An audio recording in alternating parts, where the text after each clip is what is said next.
Within the last week, two major American music festivals, the EDM-centric Ultra Music Festival in Miami and the sprawling industry gathering South by Southwest in Austin, have been canceled due to public health concerns about the COVID-19 virus.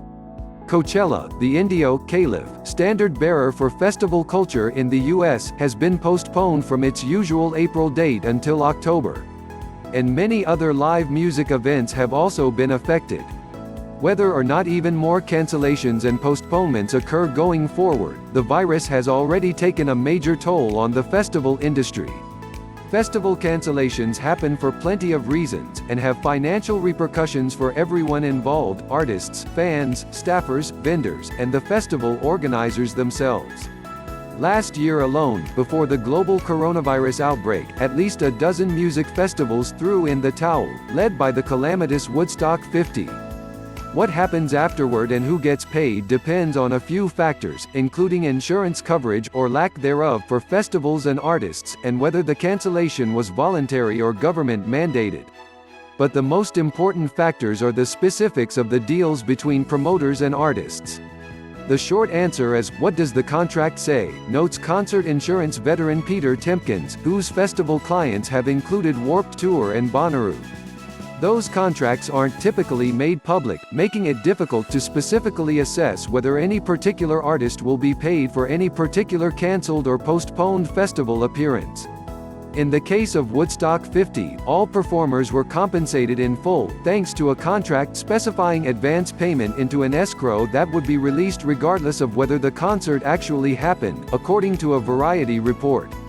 But the situation for coronavirus-related cancellations may be different, especially if a local or state government effectively bans an event from taking place, as in the case of South by Southwest and Ultra, which were shut down in response to mandates from the Austin and Miami mayors. Force majeure Tim Epstein, a sports and entertainment lawyer whose festival clients include Pitchfork, Life is Beautiful, and Riot Fest, explains that government-mandated festival shutdowns may trigger force majeure, a contract provision that lets people off the hook for their obligations under the deal if there are certain unforeseeable circumstances, such as a natural disaster. Epstein believes that most coronavirus-related festival cancellations will happen under similar government-ordered force majeure conditions.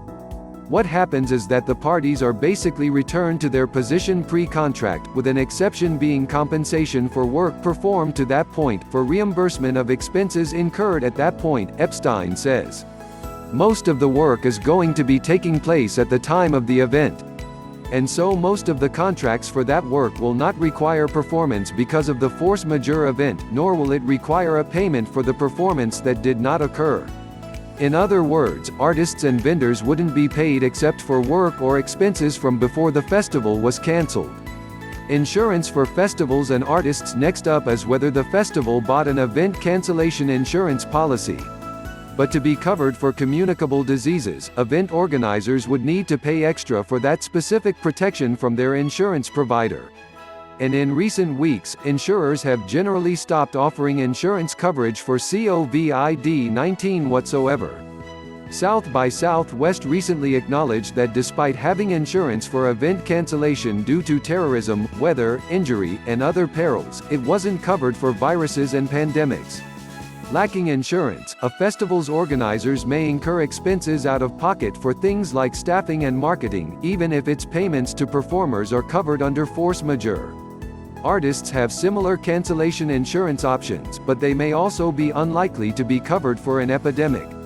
Many artists have cancellation insurance, says Paul Langer, a lawyer who represented Lady Gaga's touring company in a lawsuit against event cancellation insurers. But if they don't already have infectious disease coverage as of, say, the last few weeks, they're way too late to get it going forward.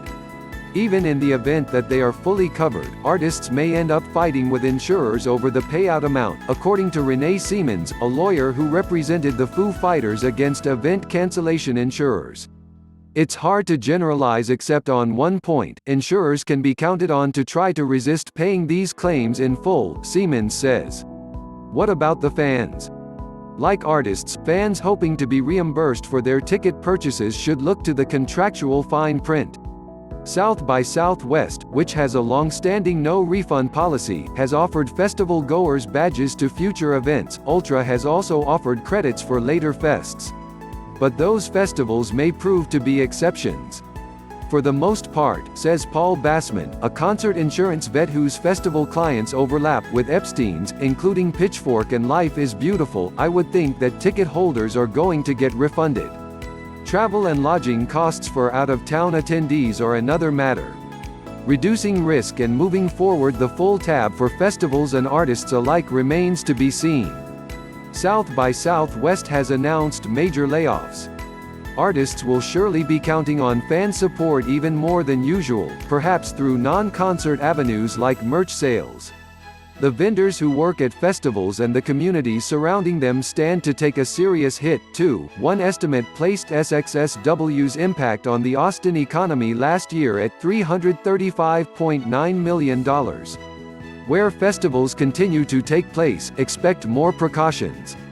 Bill Lalor, a lawyer who specializes in complex insurance cases, says event organizers should start working on ways to reduce risk. Epstein mentions plans for additional hand sanitizer, workers using sanitary gloves, and trained health workers on site at festivals. A sense of perspection may also be helpful. Lalor recalls the 2012 New York City Marathon, which was canceled due to Hurricane Sandy. It was a gut punch for everybody involved, and no doubt there were financial ramifications for a lot of people, he says. But the marathon goes on, and life goes on. We don't want to view these things as existential threats. As music festivals turn from an extended boom to a landscape of increasing uncertainty, plenty of promoters, performers, and local businesses are surely hoping he is right.